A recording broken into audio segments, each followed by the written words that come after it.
Hello everyone, welcome to Chemophilia academy.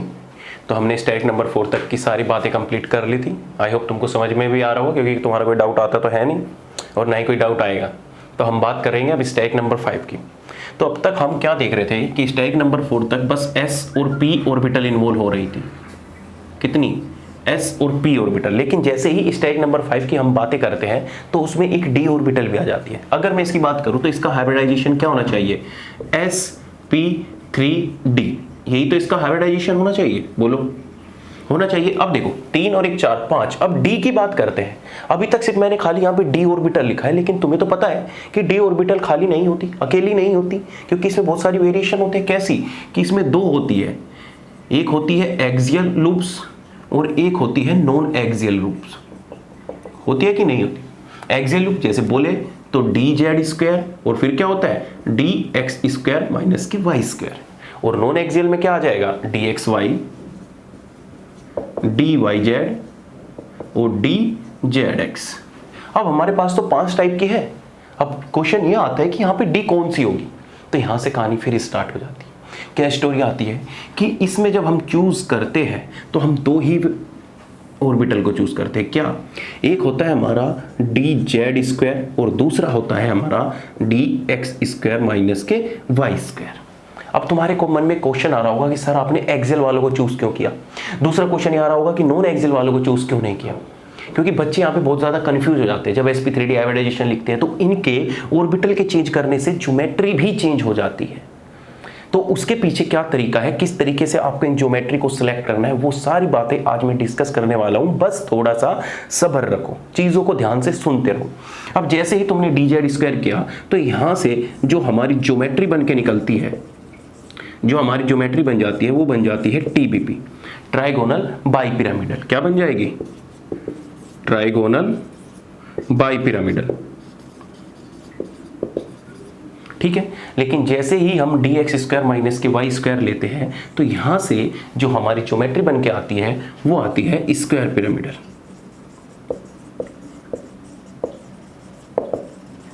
अब question ये उठता है कि सर हमें कैसे पता लगेगा कि हमें डी एक्स स्क्वायर माइनस के वाई स्क्वायर लेना है? पहला क्वेश्चन कि हमें कैसे पता लगेगा कि डी जेड स्क्वायर लेना है? भाई बात तो सिंपल है ना, हमें कैसे पता लग रहा है इन चीजों का? जैसे ही तुम डी जेड स्क्वायर लोगे तो क्या बन जाएगा? TBP, trigonal bipyramidal. लेकिन जैसे ही तुमने डी एक्स स्क्वायर माइनस के वाई स्क्वायर ऑर्बिटल ली तो तुम्हारा क्या बन गया? स्क्वायर पिरामिडल बन गया। अब देखो सबसे पहला क्वेश्चन तो यही आता है कि सर हमने ये ऑर्बिटल चूज क्यों की? तो इसके लिए होता है ऑर्बिटल सिलेक्शन रूल। क्या होता है? Orbital selection rule. चाहने को तो मैं तुम्हें ये बता भी देता तो तुम याद भी कर लेते, लेकिन कब तक ये चीज़ें तुम याद करोगे? कभी तो जिंदगी में समझना ही पड़ेगा। ऑर्बिटल सिलेक्शन रूल में ये आता है कि हमारे पास P तक तो कोई दिक्कत नहीं थी, sp3, क्योंकि सारी की सारी सेम है ना, उसमें कोई हमें सिलेक्ट करने की जरूरत पड़ रही है। px py pz किसी को भी तुम ले सकते हो। लेकिन जैसे ही डी ऑर्बिटल की बात आ जाती है उसमें तो एक्सियल और नॉन एक्सियल आ जाते हैं। अब क्वेश्चन ये उठता है कि जैसे जैसे हाइब्रिडाइजेशन बढ़ेगा, अब इसके बाद मैं 6 पढ़ाऊंगा, उसके बाद 7 पढ़ाऊंगा, फिर 8 पढ़ाऊंगा, फिर 9 पढ़ाऊंगा, तो उस केस में तुम्हारा डी ऑर्बिटल का इन्वॉल्वमेंट हो जाएगा। मानते हो? अब जब डी ऑर्बिटल का इन्वॉल्वमेंट हो जाएगा तो तुम्हारे मन में आएगा कि मैं कौन सी ऑर्बिटल लूं? भाई डी में तो एक्सियल और नॉन एक्सियल दोनों की दोनों है। तो ध्यान से देखो, जब तुम्हें ऑर्बिटल सेलेक्ट करनी पड़ेगी डी में से कौन सी ऑर्बिटल लेनी है, तो उसके तरीके हैं सिलेक्ट करने के। सबसे पहले तुम्हें यह देखना है कि मैक्सिमम जो सिमेट्री मैच हो रही है वो किसके साथ हो रही है। क्या देखोगे? Maximum symmetry. पहली बात कि जब तुम्हारा ऑर्बिटल आ रहा है। दूसरी बात, जो एनर्जी गैप है, एनर्जी गैप होगा, जो हाइब्रिड एनर्जी गैप होगा वो भी क्या होना चाहिए? कम होना चाहिए। और तीसरी इंपॉर्टेंट बात कि जो हमारी ऑर्बिटल यूज करके ज्योमेट्री बन रही है वो भी हमारी स्टेबल होनी चाहिए। क्या मतलब? ज्योमेट्रिकल फेवरेबल होना चाहिए। ज्योमेट्रिकल क्या होना चाहिए? फेवरेबल होना चाहिए। बात समझ में आ रही? अब यहां से स्टार्ट होगा। अब जब हम मैक्सिमम सिमेट्री की बात करते हैं तो ध्यान से देखो, तुम जानते हो कि p x p y p z ये किस टाइप की ज्योमेट्री होती है? ये एक्सियल ऑर्बिटल होती है कि नॉन एक्सियल होती है? बोलो जल्दी। तो जब हम पी की बात करते हैं, ध्यान से सुनना, जब हम पी की बात करते हैं तो हमारे पास पी एक्स, पी वाई और पी जेड 3 पी ऑर्बिटल आ जाती है। और तुम्हें पता है कि ये तीनों की तीनों क्या है? एक्सियल है। तो हम क्या कोशिश करेंगे कि जब हम p ऑर्बिटल हमारी एक्सियल है, भाई s से तो कोई फर्क नहीं पड़ रहा क्योंकि s तो स्फेरिकल है, तो हमारी जो p ऑर्बिटल है वो क्या है, सारी की सारी एक्सियल है। तो हम कोशिश क्या करेंगे, जब हाइब्रिडाइजेशन हो, मिक्सिंग हो, तो मिक्सिंग तो बराबर वालों में ही होगी भाई, जो टक्कर होगी तो आपस में बराबर वाले ही तो मिक्स करेंगे अच्छे से, तभी तो घुल मिल पाएंगे। तो उसी वजह से इनमें एक्सियल और नॉन एक्सियल में जब तुम्हें सिलेक्शन करना पड़े ऑर्बिटल का, तो हमेशा प्रेफरेंस किसको दोगे, एक्सियल वालों को। क्यों दोगे, क्योंकि जो तुम p ऑर्बिटल यूज कर रहे हो वो क्या है, एक्सियल है सारी की सारी। भाई देखते हो ना p ऑर्बिटल, क्या देखते हो, यही तो होती है, जैसे तुमने किया p orbital plus minus px, ऐसी तो तुम देखते हो, ये सारी की सारी क्या है, एक्सियल है। तो एक्सियल के साथ जब तुम मिक्सिंग करोगे, हाइब्रिडाइजेशन तो बेसिकली मिक्सिंग ही है ना, तो जब तुम मिक्सिंग करोगे, सपोज करो तुम नॉन एक्सियल ले लेते हो, सर हम नॉन एक्सियल लेंगे, तो नॉन एक्सियल में इस तरीके की ऑर्बिटल होगी, तो इस तरीके की ऑर्बिटल में तुम कैसे मिक्सिंग कर पाओगे, बात समझ में आ रही है। तुम मुझे बताओ नॉन एक्सियल के केस में मिक्सिंग कैसे कर पाओगे, तो तुम्हें ऑर्बिटल जो सिलेक्ट करनी पड़ेगी, p ऑर्बिटल को देखना पड़ेगा, p ऑर्बिटल क्या है, एक्सियल है, तो इस वजह से हम भी d ऑर्बिटल की कौन सी ऑर्बिटल सिलेक्ट करेंगे, जो हमारे एक्सियल नेचर की होगी। तो इस वजह से जब हम ऑर्बिटल सिलेक्ट करते हैं तो उसमें dz square dx square minus के y स्क्वायर दोनों सिलेक्ट कर सकते हैं। अब जैसे जैसे हम अगर एक ऑर्बिटल को सिलेक्ट किया, हमने बोला कि हमने dz स्क्वायर ले लिया क्योंकि ये क्या है, ये क्या है, एक्सियल है, तो जैसे ही हमने इसको सिलेक्ट कर लिया तो हमें ज्योमेट्री मिली TBP। लेकिन जब हमने dx स्क्वायर माइनस के y स्क्वायर लिया तो हमें ज्योमेट्री मिली स्क्वायर पिरामिडल।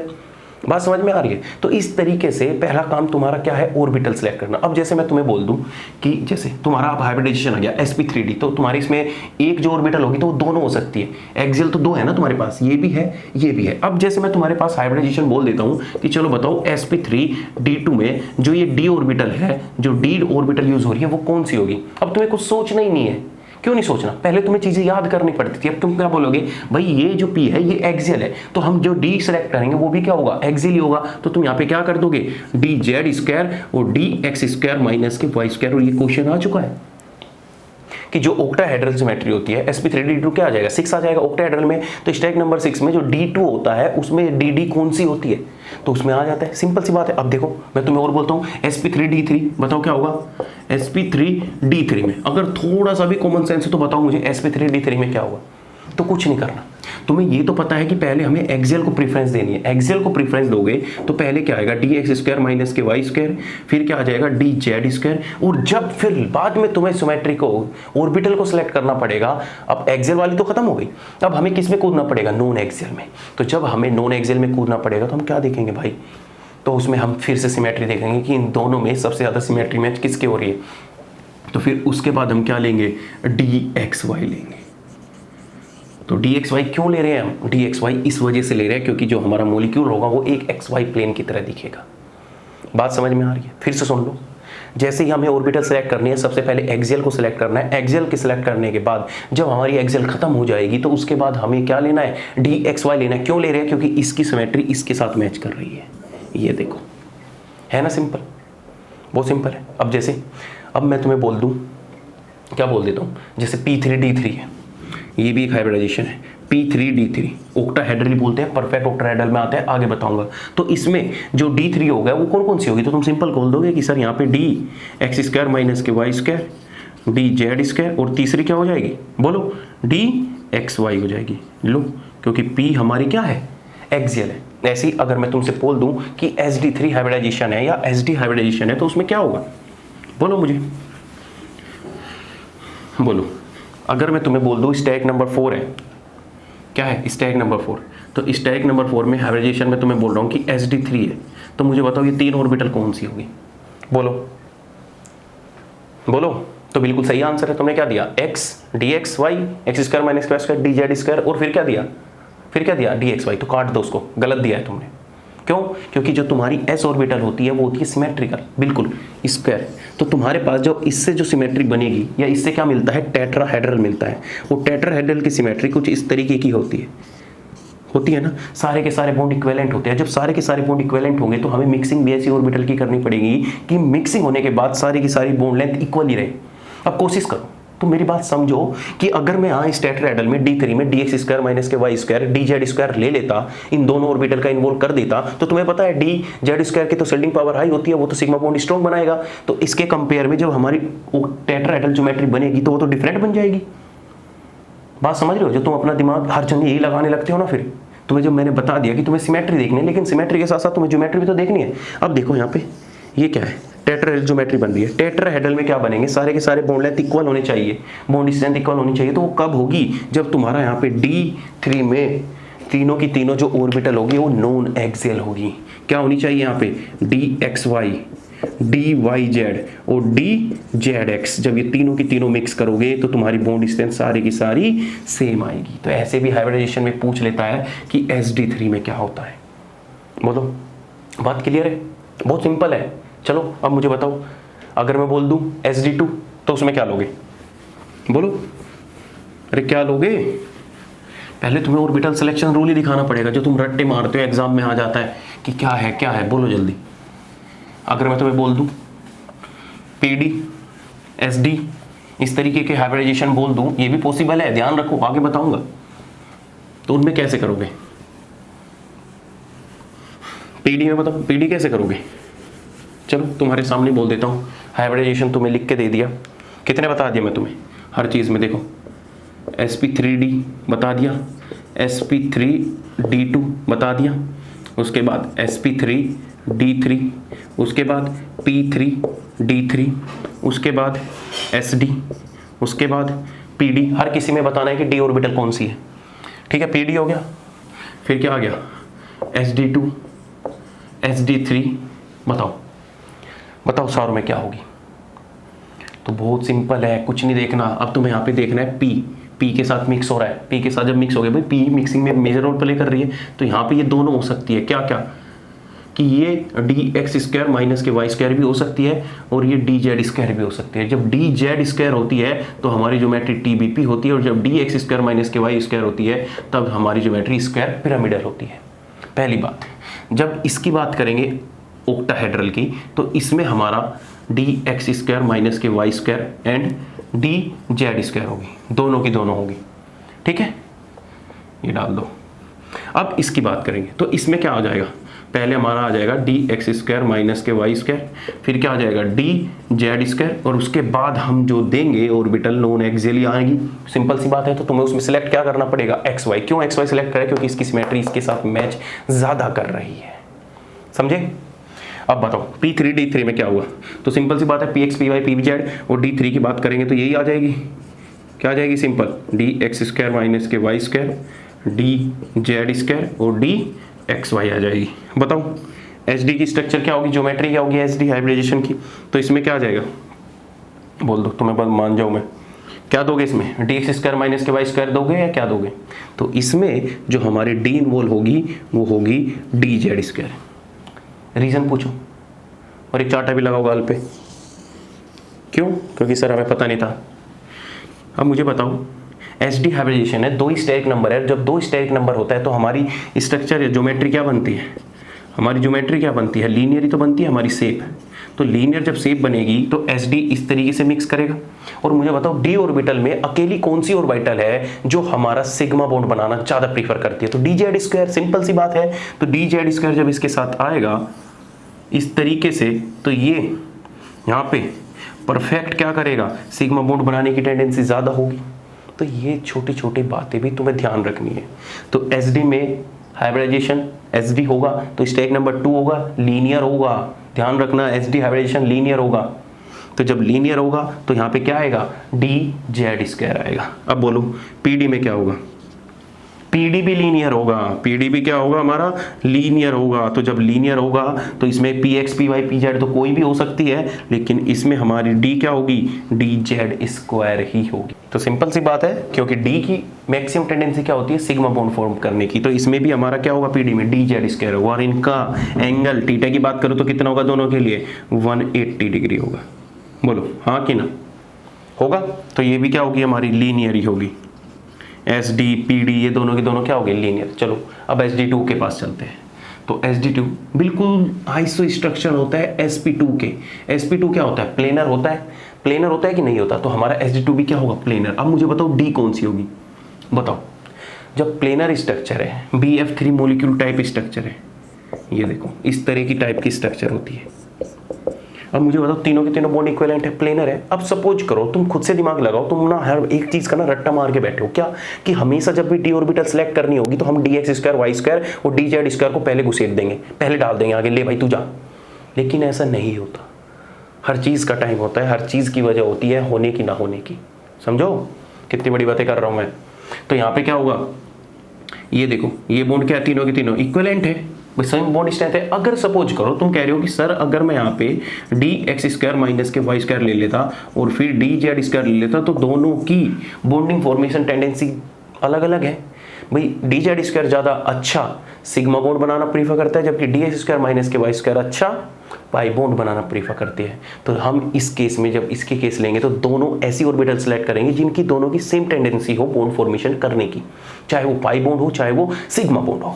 तो हम इस केस में क्या करेंगे, जो हमारा d होगा या तो वो dxy हो सकता है या फिर dyzx हो सकता है, या उसके बाद कुछ भी ले सकते हो तुम, dzx ले सकते हो। बोलो क्लियर है, कोई भी दो हो सकता है। जब तुम्हारा SD3 की बात आएगी तो SD3 तो फिर से क्या हो गया, देखो स्टेरिक नंबर 4 तो ये बिल्कुल सिमिलर होता है किसके, sp3 के। कौन सी ज्योमेट्री बनी, टेट्राहेड्रल। तो D3 में हमेशा ये रट्टा मत लगाया करो दिमाग में कि dx² पहले आएगा। तो इसमें क्या आ जाएगा हमारा dxy dyz और dzx, ठीक है, ये तीनों की तीनों आ जाएगी। बोलो अब तो कभी प्रॉब्लम नहीं होगी। अरे कोई भी हाइब्रिडाइजेशन दे दिया अब तो तुम्हें कोई सिलेक्शन में प्रॉब्लम नहीं होगी ना कि डी ऑर्बिटल कौन सी इन्वॉल्व होती है। सिंपल सी बात है, p एक्सियल है तो पहले एक्सियल आएगा, s के साथ प्रीफर होगा dxy dyz। अब तुम्हें sd5 हाइब्रिडाइजेशन दे दे, sd5 भी तो होता है, तो sd5 में क्या दे दोगे, सारी की सारी आ गई सर, उसमें तो कुछ सोचना ही नहीं है। ठीक है, तो इस टाइप के तुम्हें पहला काम था ऑर्बिटल सिलेक्शन प्रिंसिपल, हाइब्रिडाइजेशन का तुम्हें पता है। अब बात करते हैं कि हमें कैसे पढ़ना है। अभी मैं बस तुम्हें ऑर्बिटल सेलेक्ट करनी बताई है कि ऑर्बिटल सेलेक्ट कैसे हुई है।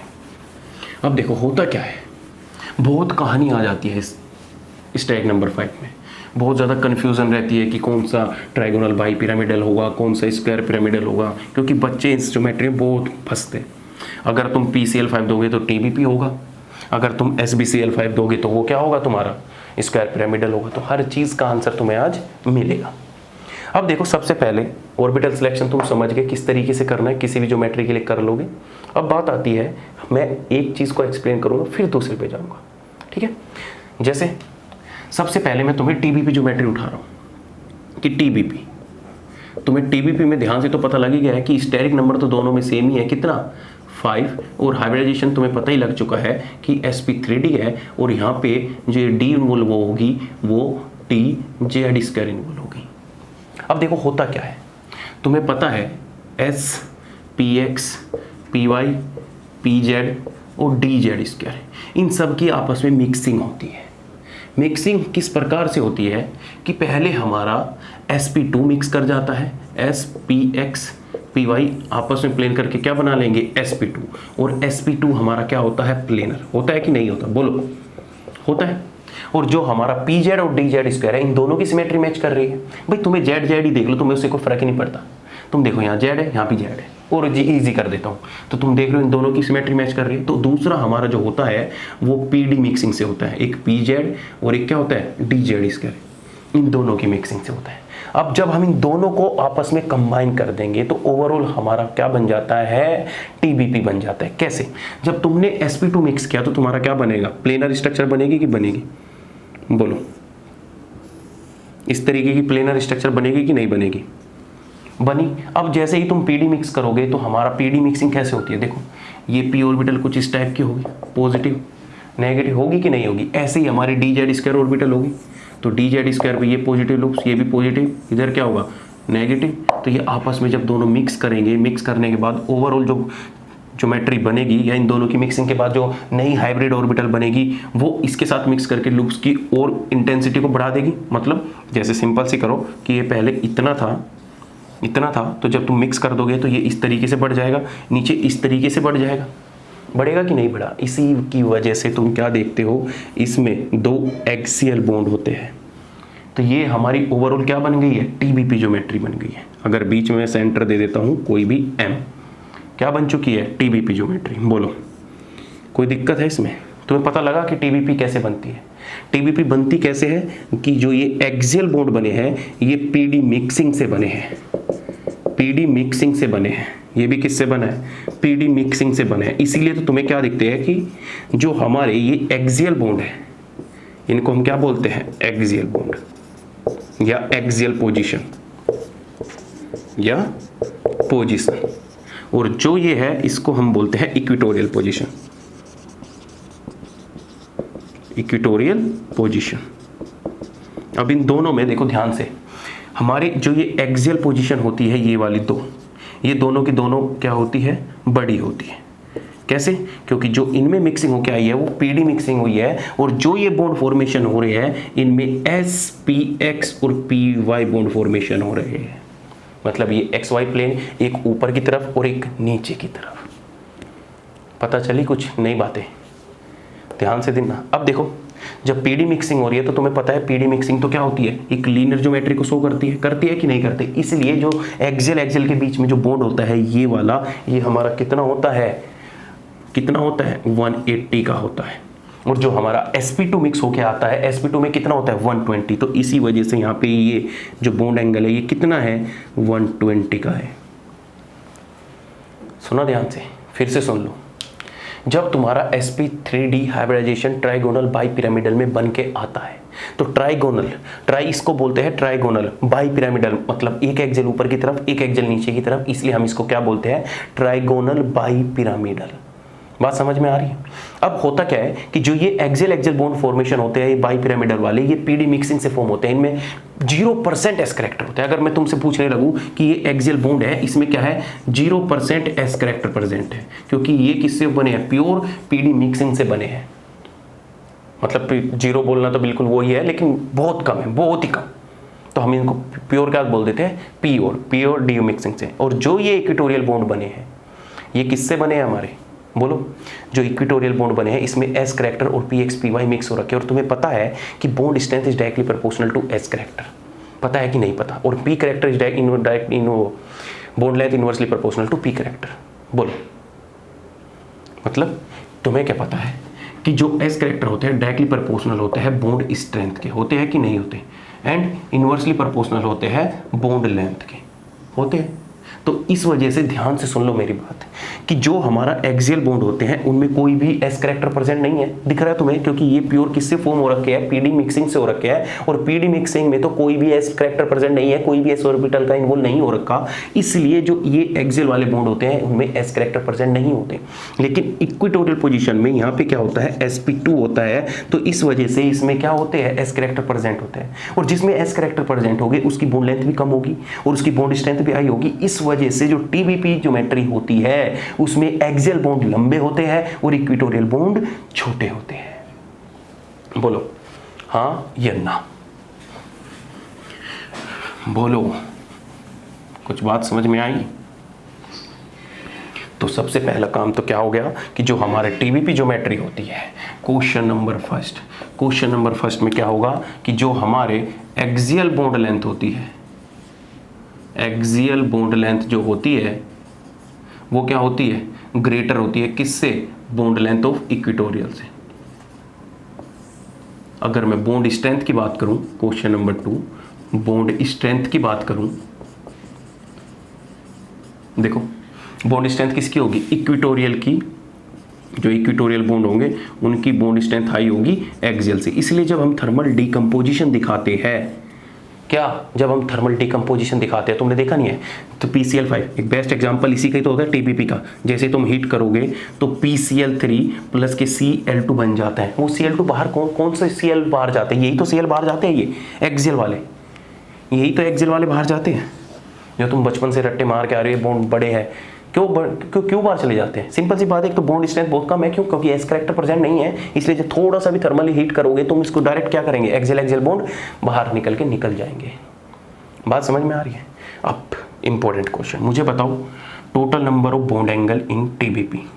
Question number 3, total number of bond angle in TBP. बोलो। बिल्कुल फॉर्मूला तुम्हें बता रखा है, निराश ना करना हमें। क्या होगा? NC2 एन क्या है कि कितने बॉन्ड है, 1 2 3 4 5, तो यहाँ पे क्या आ जाएगा 5C2 इक्वल टू क्या होगा 5 का फैक्टोरियल अपॉन में 2 का फैक्टोरियल इंटू क्या आएगा 3 का फैक्टोरियल। जब इसे सोल्व करोगे तो क्या आएगा 5 इंटू 4 इंटू 3 का फैक्टोरियल अपॉन में 2 इंटू 3 का, 3 से 3 2 से 2, तो टोटल जो बॉन्ड एंगल आए इसमें टीबीपी में, टोटल जो बॉन्ड एंगल है बहुत कुछ हो चुका है, नोट डाउन करते रहना, ठीक है, नोट करते रहना इसको। जो टोटल बॉन्ड एंगल आए हमारे कितने आ गए 10 आ गए।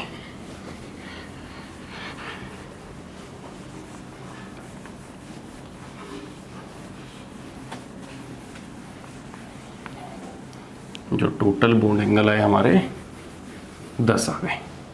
देखो ध्यान से, जो टीबीपी में टोटल जो बॉन्ड एंगल आए, बॉन्ड एंगल कितने हैं 10। अब क्वेश्चन बचता है वे 10 कौन कौन से हैं, तो इस 10 में ध्यान से देखो, मुझे बताओ कि 90 डिग्री के कितने हैं, दूसरा 120 के हो सकते हैं इसमें, तीसरा किसके हो सकते हैं और 180 के हो सकते हैं। तो सिंपल सी बात है, पहले देखो किसके 180 के कितने, एक ही तो बॉन्ड एंगल है, बस यही तो बॉन्ड एंगल है, तो एक हमारा क्या हो गया 180 का हो गया। 120 के कितने 1 2 3, 3 कितने हो गए हमारे 120 के हो गए। अब 90 डिग्री के कितने हो गए, देख ध्यान से, अगर तुम इस ज्योमेट्री को देख पा रहे हो तो ये इस प्लेन के साथ है, ये प्लेन है कि नहीं है, इस तरीके का प्लेन है, ये देखो ये प्लेन है, ऊपर एक बॉन्ड है, तो जो ऊपर बॉन्ड बना है वो इसके साथ भी 90 डिग्री पे है, इसके साथ भी 90 डिग्री पे है, इसके साथ भी 90 डिग्री पे है, ऐसे ही नीचे एक बॉन्ड प्रेजेंट है, तो इन तीनों जो प्लेन में है इनके साथ, तीनों के साथ क्या है 90 डिग्री पे, तो ओवरऑल जो 90 डिग्री के एंगल हमारे आ जाते हैं यहाँ पे कितने आ जाते हैं 6 आ जाते हैं। क्वेश्चन ईजी है कि नहीं है, ऐसे क्वेश्चन पूछे जाते हैं, इतने हार्ड क्वेश्चन नहीं बनते इसमें। पहला कि इसमें जो एक्सियल बॉन्ड लेंथ रहेगी वो क्या रहेगी बड़ी रहेगी, और इक्वेटोरियल बॉन्ड लेंथ क्या होगी छोटी होगी। बॉन्ड स्ट्रेंथ की बात करें तो इक्वेटोरियल की बॉन्ड स्ट्रेंथ हाई होगी। तो ध्यान रखना क्वेश्चन में तुम्हारे दिमाग में अगर टीबीपी एक ऐसी जम जाती है ना, ऐसे बैठ जाती है, तो हमेशा क्या सोचते हो कि हमेशा एक्सियल ही पूछेगा, एक्सियल, वो क्वेश्चन को घुमा भी तो सकता है, वो पूछ लेगा कि बॉन्ड स्ट्रेंथ किसकी हाई होगी, तो उस केस में तुम्हारे दिमाग में ही चलता रहता है कि बॉन्ड लेंथ पूछी है, क्योंकि तुम मेंटली ना एकदम से प्रिपेयर हो पहले से ही कि क्वेश्चन वही होगा। तुमने जैसे ही वहाँ पूछा उसने बॉन्ड, तो तुमने सोचा होगा स्ट्रेंथ की जगह वहाँ पे बॉन्ड लेंथ ही मिलेगा। तो इन चीज़ों पे ध्यान दिया करो छोटी छोटी पे, तो अगर बॉन्ड स्ट्रेंथ पूछ ले तो इक्वेटोरियल की हाई होगी, ठीक है। अब देखो इस केस को हम दूसरा क्या बोल देते हैं, ये क्या है, हम इसको जेड आउट केस भी बोल देते हैं। क्या है जेड आउट केस। जब तुम कोऑर्डिनेशन में पढ़ोगे तो ऐसे Z out Z in case भी पढ़ते हैं, क्योंकि ये क्या है एक्सियली एलोंगेटेड है, एक्सियली क्या है एलोंगेटेड। जितने भी नॉन मेटल होते हैं, जितने भी हो गए PCl5 हो गया, PF5 हो गया, या जितने भी होंगे जिसमें हमारे 5 से 14 15 16 17 18 ग्रुप के जितने भी एलिमेंट होंगे वो सारे के सारे उनमें ये रूल फॉलो होगा।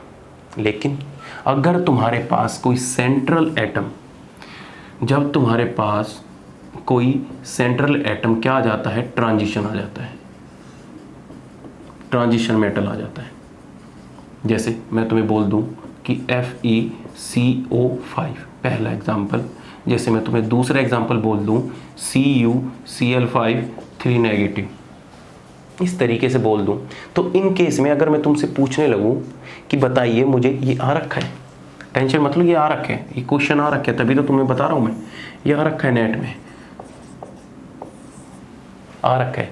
अब CuCl5 में तुमसे क्वेश्चन पूछेगा कि मुझे बता, इस तरीके की ज्योमेट्री बना के देगा CuCl, ठीक है, ये होगी Cl और यहाँ क्या होगा 3 नेगेटिव, और ये क्या होगी इक्वेटोरियल पोजीशन, और ये क्या होगी एक्सियल पोजीशन। तो मुझे बता कि इस केस में बॉन्ड स्ट्रेंथ किसकी हाई होती है। तो ध्यान रखना, इतना ज़्यादा डिटेल में मैं डिस्कस कर नहीं रहा हूँ, क्योंकि ये सारी बातें हमारी किस में होती है कोऑर्डिनेशन में होती है। जब तुम्हें टीबीपी में स्टेज नंबर 5 में चीज़ें बताई जाती है कोऑर्डिनेशन कंपाउंड में, तो उस केस में देखो क्या होता है, जब तुम्हारा सेंट्रल एटम नॉन मेटल हो, जब तुम्हारा सेंट्रल एटम नॉन मेटल हो, तो उस केस में तुम्हें सोचने की कोई ज़रूरत नहीं है। जो तुम्हारा एक्सियल बॉन्ड होगा वो बड़ा होगा और इक्वेटोरियल बॉन्ड होगा छोटा होगा। लेकिन 95 से 95% ही मानो, 5% का थोड़ा रखो अपने पास, कि 95% में अगर तुम्हें ट्रांजिशन मेटल दे देता है कोई भी, तो उस केस में जरूरी है कि तुम्हारी जो एक्सियली बॉन्ड होंगे वो छोटे होंगे और इक्वेटोरियल बॉन्ड होंगे वो बड़े होंगे। ध्यान से रखना इस बात को। ये चीज़ें हो गई सारी एक्सप्लेन। उस क्वेश्चन में ध्यान से देना।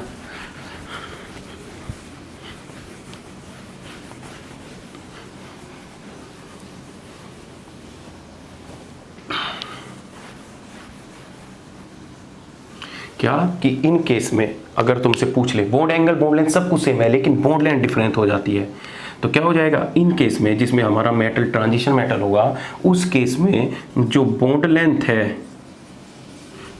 लेंथ है वो इक्वेटोरियल की बड़ी होती है बॉन्ड लेंथ ऑफ एक्सियल से। तो अगर इस क्वेश्चन की बात करूं, ये क्वेश्चन आ भी रखा है, तो इसमें हमारे 3CuCl बॉन्ड जो होंगे इक्वेटोरियल वाले वो बड़े होंगे किससे, 2CuCl एक्सियल वालों से। ऐसे ही जब तुम इसकी बात करोगे FeCO की, तो इस केस में भी जो 3 बॉन्ड लेंथ होगी इक्वेटोरियल की वो बड़ी होगी 2 बॉन्ड लेंथ ऑफ एक्सियल से। या मतलब क्वेश्चन ऐसे आएगा कि इसमें 3 बॉन्ड लंबे होंगे 2 बॉन्ड छोटे होंगे, या पांचों के पांचों बॉन्ड इक्विवेलेंट होंगे। तो ध्यान रखना, जब भी तुम्हारा सेंट्रल एटम ट्रांजिशन मेटल आ जाएगा, कॉन्फ़िगरेशन जब तुम्हारा D1 से वो D9 तक के कॉन्फ़िगरेशन के बीच में होगा ट्रांजिशन मेटल में, तो उस केस में जो हमारी बॉन्ड लेंथ होगी वो इक्वेटोरियल की बड़ी होगी बॉन्ड लेंथ ऑफ एक्सियल से। ठीक है, लेकिन जब तुम्हारा सेंट्रल एटम कोई भी MX5 कोई भी आ जाता है, मतलब या 17 ग्रुप से हो, 18 से हो, या तुम्हारा 15 से हो, या 16 से हो, इन ग्रुप से कोई भी आ जाता है, तो उस केस में हमारी जो बॉन्ड लेंथ होगी वो एक्सियली बड़ी होगी बॉन्ड लेंथ इक्वेटोरियल से। गांठ मार लेना इस बात को। बताओ कोई दिक्कत है अब तक? समझ में आ रही है चीज़ें? बिल्कुल, बॉन्ड एंगल बाकी सब कुछ सेम होगा। अब तुम रीजन की मांग रहे होगे क्योंकि ट्रांजिशन मेटल आ जाता है और भी बहुत सारे फैक्टर इसमें इन्वॉल्व हो जाते हैं, तो उस केस में जेड आउट जेड इन का केस भी आ जाता है। तो वहाँ पे हर चीज़ मेटल की स्ट्रक्चर, मेटल की इलेक्ट्रॉनिक कॉन्फ़िगरेशन, उसका हाइब्रिडाइजेशन, सब कुछ हमें चीज़ों को देखना पड़ता है। तो ये सारा कोऑर्डिनेशन का ही पार्ट है जब ट्रांजिशन मेटल इन्वॉल्व हो जाते हैं। लेकिन बच्चों को ये चीज़ समझ में नहीं आती, कंफ्यूज रहते हैं। तो उस केस में मैं यहाँ पे थोड़ा थोड़ा साइड बाई तुम्हें ये चीज़ें बताता चल रहा हूँ। अब तो कोई दिक्कत नहीं आएगी। तो अब हो गया, और तो क्या बातें बचेंगी इसमें।